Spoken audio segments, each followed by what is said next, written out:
Hey guys, Mark here. I just wanted to do a quick video to show you the Simhub sim display.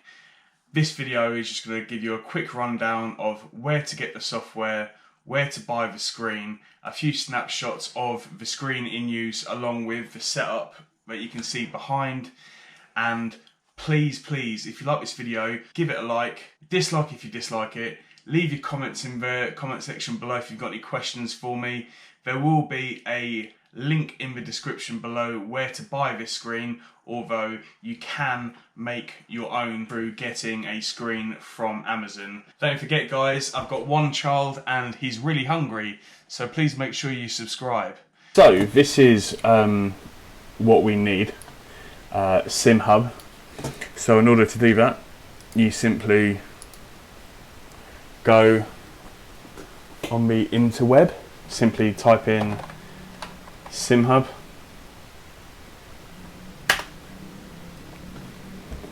You can go straight to here and you can download it from this website, simhub-.com, and then it will simply download what you need downloading and it'll come up with this here. Now, I'm not an expert in this app, which is why I've tried putting off this video, because I haven't truly learned the ins and outs of it, but I'll show you what I do know. So it's quite simple. This here is like your main dashboard. It even tells you recent sessions of games that you've played, the car, the track, the times, etc. Now, there's a few things that you'll need to do. What I had to do was enable my fourth screen, which, if you have a look at my display settings here, this is my situation. So that's my triple monitors. That is the screen that I'm recording on right now, which is on the desktop, which you can't see. And this here, this tiny little baby, is my screen. Now it is actually a touch screen. I'll go over the details of a screen in just a moment. But this is how you get the software installed. So bear that in mind, that little screen there. Now that's the setup that I have. So when I want to choose a dashboard, a lot of these come standard. Some of them you can download. Obviously every single one here that I've got is for free. These other pictures here are like the secondary part of a dash, so you can use your rotary encoders, switches, buttons to cycle through these menus. Now with the idle screen, for example this one here, there's an idle screen which is the Cosworth logo, so when you go into the game and you go into the actual the race, it will then have the main screen. Now let me show you what's what. So if I type on a specific monitor and I put it to this monitor, you'll see, so that's the idle screen. When you click on, so when you click on more, you can edit the dashboard. It'll come up with this here. Now that there is what's going to be displayed on your screen, and as you can see here, it's an idle screen. Now every time you press your rotary encoder, it comes up with these different screens. You've got to bear in mind as well in iRacing and possibly other games as well, these change the tyre temperatures, tyre pressures, and if you change the throttle, the traction control map, the fuel, of course all these will vary. Now the next screen you have engine off, obviously self-explanatory, and the timing screens. Now all these will display the actual names. Even in F1 2019 it will display all of the names from the drivers, apart from the new drivers, part of the story mode, that butler prick and your name. It will just come up with a number instead, but still it'll come up with a team name. It will flash with a team name as well. It will cycle through that, so you've got a really good amount of information here: session timer, your practice session, track temps, air temps, etc. And like I said, you can cycle through these on the fly. Now I'll show you how to do these. It's quite simple. I will demonstrate that for you now. So if I come out of here, I will also be doing making a dashboard as well, so you can see how quick and easy it is, although I will be using something like this as a template. So I'll basically be using something very similar, but just with different logos. Now here's the logos and bits and pieces that you download. You can just get those from the internet, and then that makes up your idle screen. Now just going back onto what I said about the button mapping, so that's quite simple. It did take me a while to understand it, so I'm going to try and break it down so it's easy for anyone to understand. If you go into controls and events, here is all your buttons that you press to get the details, to get the dashboard to cycle. So for example, B37 CSL Elite wheelbase PlayStation 4. What you do is you click, hang on, let me make a new one. So you make a new mapping, and if you cycle one of the buttons on the wheel, which is what I'm going to do now, so I just turned one of the rotary switches, comes up with that button there, so B49.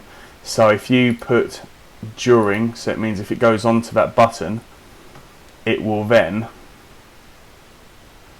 cycle next dash.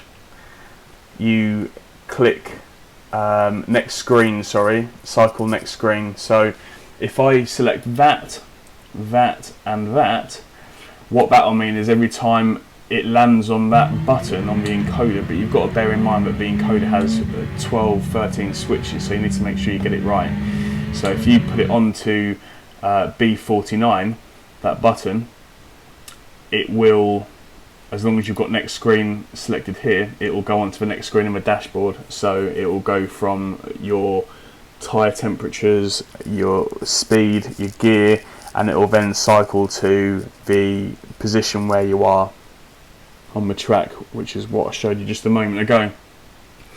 One way I have done it, and I have yet to play around with this fully because the possibilities of mapping it is endless really, just an easy way of doing it is if you simply go onto your wheel and press every single button on your encoder like that. You've got to go backwards and forwards a few times just to make sure it registers every single switch, but then it will register it, and then there you go.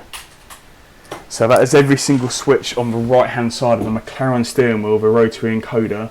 Now what I did, as you can see from the list previously, is I'll click that and I'll go next screen, and I'll click that and I'll go next screen, and obviously saving it every time. Click next screen, just so it cycles through every screen. Now you will be able to make quite complex screens that shows so much telemetry and data.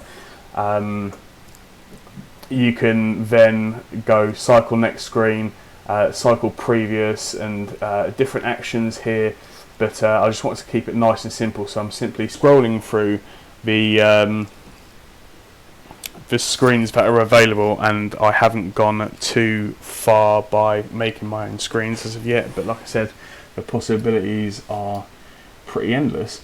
So here's all the controllers. Now don't forget you can map that to any Fanatec wheel. You can do it with a funky switch on the Fanatec wheel, the encoders on the Formula 1 rim or the McLaren rim, and on my Aston Martin wheel, which is the Club Sport, I have mapped the top right button where your thumb goes, for example, to scroll through the menus. Now that really is the extent of what I have used so far and what I feel comfortable explaining to you guys. The possibilities are absolutely endless on this. Now I'm guessing here, for example, keyboard emulation. So if you want one of the rotary encoder switches to increase fuel map, then you do exactly what you did before. So B49, and then you put simulated key Panja, what was that? Anyway, you put it like page down, and then when you go into Formula 1 the game, you put page down as fuel map increase, and then page up for fuel map decrease, for example. So every time you turn one of those rotary switches, it just puts the fuel up and puts the fuel down, so it emulates the keyboard there. I haven't done that yet, I haven't had a need for it, because in Formula 1 I'm using my rotary switches for cycling through the menus. So going back onto the Dash Studio, if you simply go on Race Department, the website Race Department, and then you put in downloads and then put a Simhub Formula 1 dashboard, it'll come up with a number of things, this being one of them, for example. And then I can't get rid of that idle screen, sorry guys, but it will come up with a number of different dashboards. Specific monitor, there we go. Okay, so yeah, obviously it doesn't look that good on a huge screen, but you get the gist of it. So you've got your gear, you've got tyre wear, you'll have tyre temperatures, fuel, which are all variable, they'll all change, and then the odd one or two dashboards, well, most of the dashboards, if DRS is available, that'll be green flashing, and then when you hit DRS, it will come up on the big screen, on your little screen, but it will come up, it will cover the whole screen saying DRS, so you know that your DRS is open. Now, if I make my own dashboard for my Aston Martin wheel, here we go, ready. Okay, so here we go. If I just choose a logo. Okay, so what we're going to do is we're going to edit one of these dashboards, and I'm going to edit this one here, this Bosch DDU8. So more info, go on to edit dash. Now I don't think this has an idle screen, so the list of screens is here.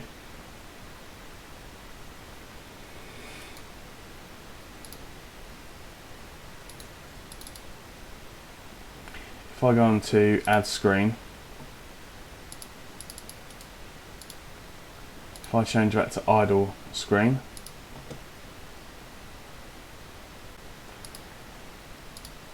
you can add images here, desktop,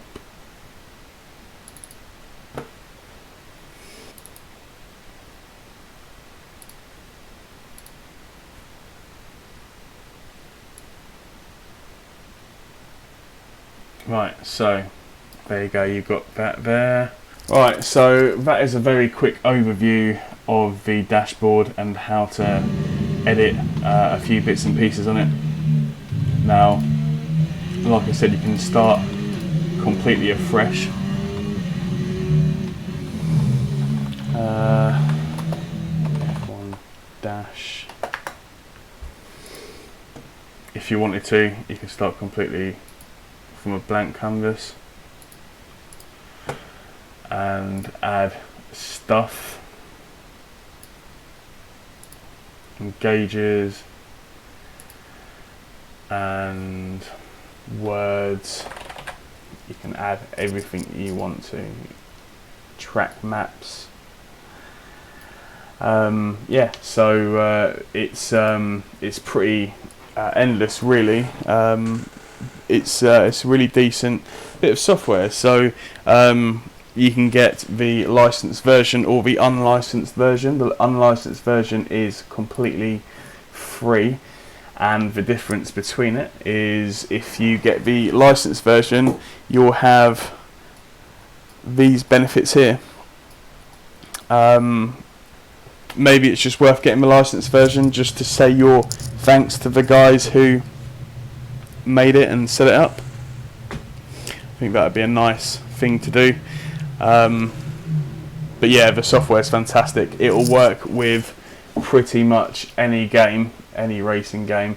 These are just the ones that I have selected, but there is an option where you can choose what games you want the screen to work on, which includes pretty much every racing game that's available on PC.